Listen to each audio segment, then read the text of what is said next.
좋은 수요일 아침입니다.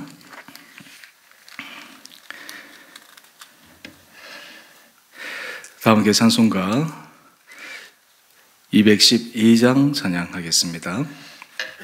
찬송가 212장입니다.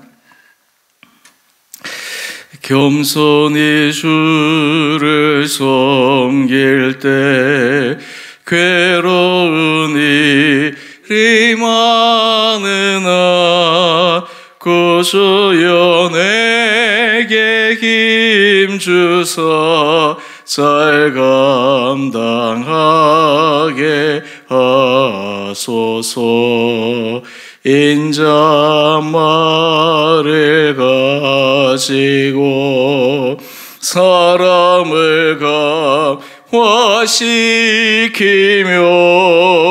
갈 길을 잃은 무리를 잘 인도하게 하소서. 구주의 귀한 인내를 깨달아 하시고 굳건한 믿음 주셔서 늘 승리하게 하소서. 장래의 영광 비추사 소망이 되게 하시며 구주와 함께 살면서 참 평강 얻게 하소서. 아멘.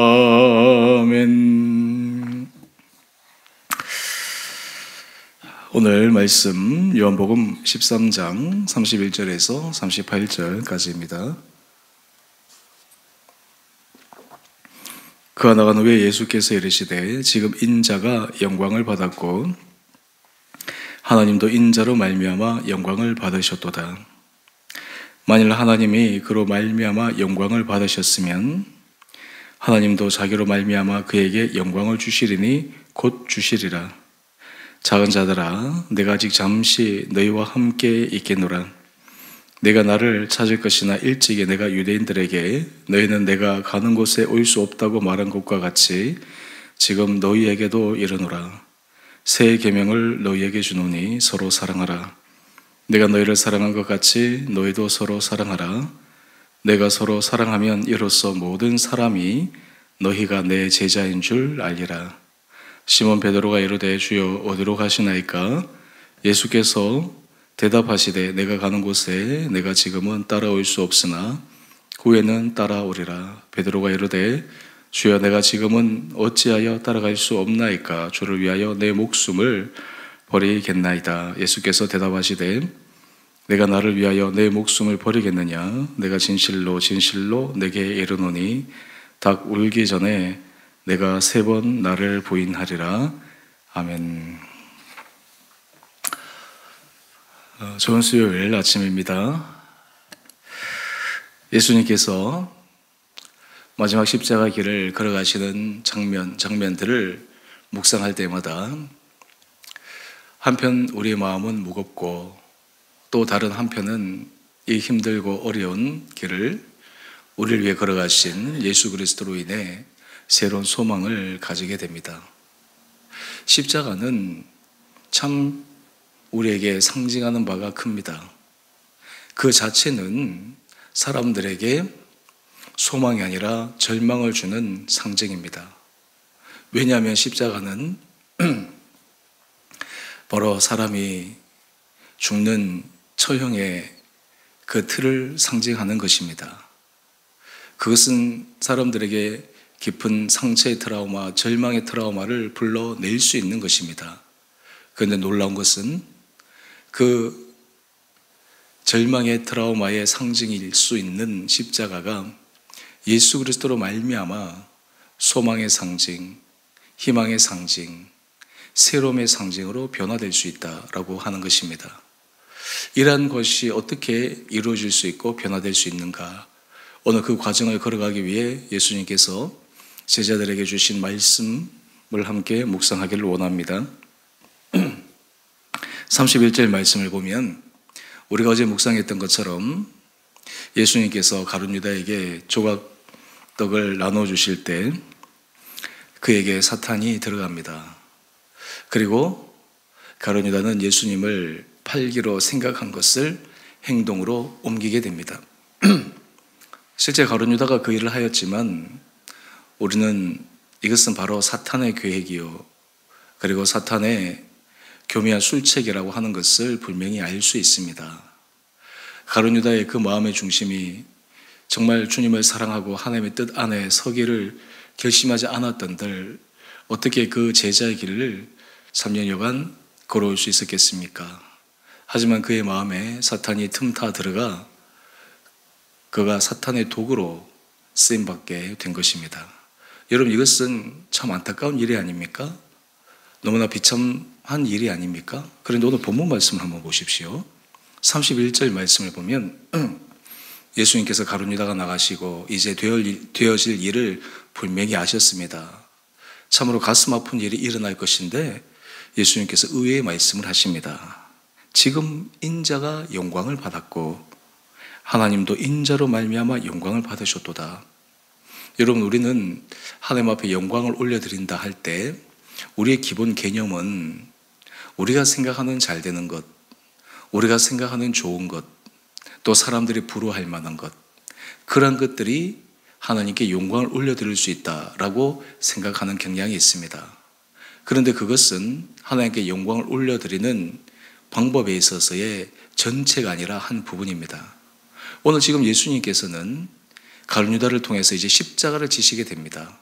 사람들의 눈으로 보기에는 예수님이 하나님의 아들이라고 하신 그분이 십자가 지시는 것을 보면서 정말 저분이 하나님의 아들 메시아라면 십자가를 질 수 없을 텐데 깊은 실망감, 예수님의 사역에 대해서 이 결국은 이렇게 될 수밖에 없구나 라고 사람들의 조소와 비아냥, 이런 것들이 들게 될 터인데 어떻게 이것이 하나님의 영광을 받았고 또 지금 받았다라고 말씀하고 있는 것일까요?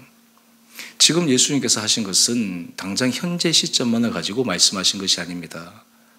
이 과정은 참으로 힘들고 어렵지만 이 모든 과정을 통과하고 또 이후에 되어질 일을 바라보기에 이 영광을 받으셨다 말씀하고 있습니다. 십자가의 영광이라고 하는 것은 바로 거기에는 인간적으로는 깊은 고뇌와 아픔과 슬픔과 고통이 있지만 오히려 그것을 알면도 불구하고 이 십자가를 통해서 많은 생명을 하나님 앞으로 인도하기 위한 그 구원의 역사를 바라볼 때 이것이 하나님 앞에 영광을 올려드렸다라는 표현으로 받아들이실 수 있습니다. 사실 이 말을 들었을 때 제자들은 이해하지 못했을 것입니다. 전혀 지금 예수님의 그 마음의 중심 생각을 짐작도 하지 못했을 것입니다. 33절 말씀을 한번 보십시다. 예수님께서 이 제자들에게 당부하신 말씀이 이어서 나옵니다. 작은 자들아, 내가 아직 잠시 너희와 함께 있겠노라. 여기에서 이 작은 자들아고 하는 이 표현이 참 마음에 와닿습니다. 예수님께서 제자들을 비하하기 위해서 이 표현을 쓰신 것이 아닙니다. 이 표현은 아직 신앙이 어리고 미성숙하고 때로는 자기는 선줄로 생각하지만 아직 그렇지 못한 이 제자들의 마음 상태를 예수님께서 표현하신 것입니다. 하지만 이 제자들이 작은 자들에만 머물러 있는 것이 아닙니다. 함께 이 순환의 과정을 지켜보면서 그들도 감정적으로 생각에 놀라운 변화와 획기적인 전환이 이루어지고 난 다음 그들에게는 놀라운 신앙의 변화가 생길 것을 바라보았기에 이 말씀은 제자들에 대한 안타까움과 또 하나 그들에 대한 소망의 마음이 담겨있는 귀한 것입니다.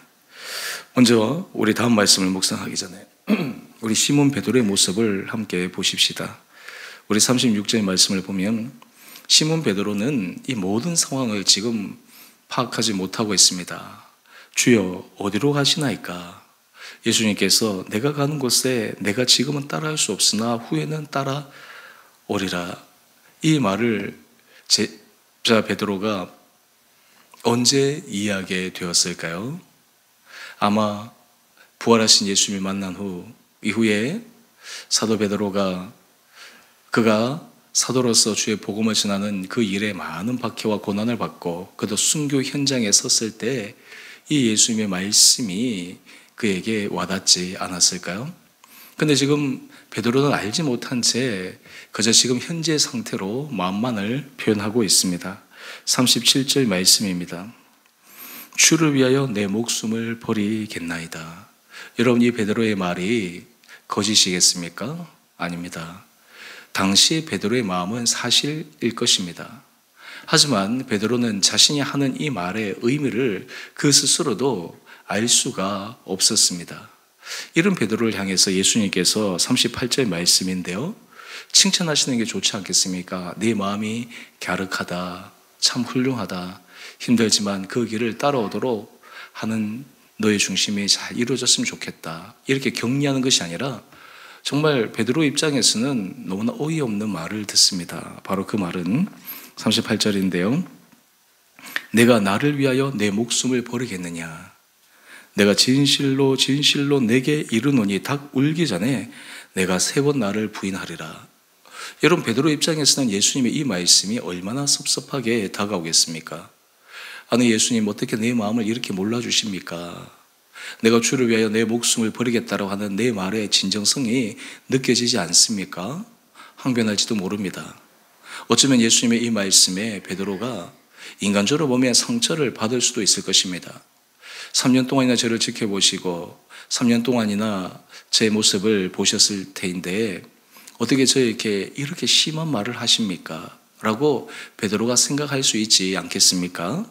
물론 베드로의 생각 속에 이러한 마음이 전혀 들지 않았다라고 어떻게 우리가 장담할 수 있겠습니까? 근데 예수님께서 베드로에게 이렇게 말씀하신 참 중요한 이유가 있습니다. 나를 위하여 내 목숨을 버리겠느냐? 지금 베드로의 이 마음의 중심은 아직 자기 자신의 자기 자신이 주를 위하여 할 수 있다라고 하는 강한 자신감이 담겨져 있습니다. 그러면서 예수님께서 그것이 무너져야지만 진정으로 주의 길을 따라올 수 있다고 하는 것을 가르쳐 주시기를 원하셔서 닭 울기 전에 내가 3번 나를 부인하리라. 여러분, 이 예수님의 말씀은 실제로 이루어졌습니다. 베드로가 나중에 자기가 부인한 그 자신의 모습을 바라보았을 때 정말 슬피 울게 됩니다. 자신의 본 모습을 직면하게 됩니다. 여러분, 우리가 예수 그리스도로 따라가는 것이 쉬운 일입니까? 어려운 일입니까? 우리가 신앙생활을 해나갈 때 예수를 주라 고백하는 것 참 쉬워 보이지만 우리는 그 길을 걸어가는 매 순간 정말 제대로 따라가려면, 올바로 따라가려면 그 길이 결코 쉽지 않다라고 하는 것을 신앙생활을 정말 제대로 해본 사람이라면 잘 알 것입니다. 만약 여러분들이 예수님을 따라가는 것은 쉬운 일이야 라고 생각한다면 아직 우리의 신앙은 초보 단계에 머물러 있는 것입니다. 신앙 안에서 우리가 주께서 사용하시는 한 단계 한 단계 성숙하고 성장하실 때마다 그 길이 지극히 고단하고 힘들고 괴로운 일일 수 있습니다. 그런데 그 과정이 왜 필요한 것일까요? 바로 자기 자신을 부인해버리는 그 과정이 필요합니다. 오늘 예수님께서 내가 3번 나를 부인하리라, 이것은 예수님에 대한 배신의 표현일 수도 있지만 또 한편으로는 베드로 스스로에 대한 자신감, 베드로 스스로가 나는 주를 절대로 버리지 않고 모든 제자들이 주님을 버릴지라도 나는 주님을 따라가겠습니다 라고 하는 호언장담하는 그 자신감이 완전히 깨어지고 무너질 때 비로소 예수님을 진정으로 따라갈 수 있는 것입니다. 여러분, 이것을 볼 때마다 우리 한 사람 한 사람도 주 앞에서 다 죄인임을, 아무리 우리가 주님 앞에 열심을 가지고 주님 앞에 최선의 모습을 설 수 있다라고 장담하지만 장담할 수 있는 사람은 아무도 없습니다. 가룟 유다를 바라보며 어떻게 그럴 수 있나라고 손가락질하며 비난할지 모르겠지만 어쩌면 바로 그 당사자가 내일 수 있겠다라고 하는 그 두려움에 서게 될 때 우리는 정말 두렵고 떨림으로 주님 앞에 신실한 믿음의 길을 걸어가게 됩니다. 여러분, 이런 모든 것들을 말씀하신 후에 예수님께서 제자들에게 주시는 귀한 말씀이 있습니다. 우리 34절 말씀으로 한번 돌아가 보십시다. 새 계명을 너희에게 주노니 서로 사랑하라. 내가 너희를 사랑한 것 같이 너희도 서로 사랑하라. 여러분, 새 계명을 주신다고 하시며 서로 사랑하라 말씀하고 있습니다. 여러분, 이 말씀의 의미는 너무너무 귀합니다. 만약 예수님께서 십자가의 이 과정을 통해서 제자들은 누가 잘못해서 이렇게 되었나, 왜 가룟 유다가 예수님을 팔았나, 또 예수님을 부인했던 베드로, 만약 서로에 대해서 비판하고 비난하고 지적질하고 당신 때문에 이렇게 된 것이 아니냐, 당신 때문에 이런 사단이 벌어진 것이 아니냐라고 서로에 대해서 질책하고 서로를 미워하고 서로 탓하기 시작하면 어떻게 하나님의 거룩한 나라를 이루어갈 수 있겠습니까? 예수님께서 이 제자들의 그 자중질환의 모습을 예상하지 못하셨을까요? 아마 예상하셨을 것입니다. 그런데 그들에게 주신 새 계명은 서로 사랑하라입니다.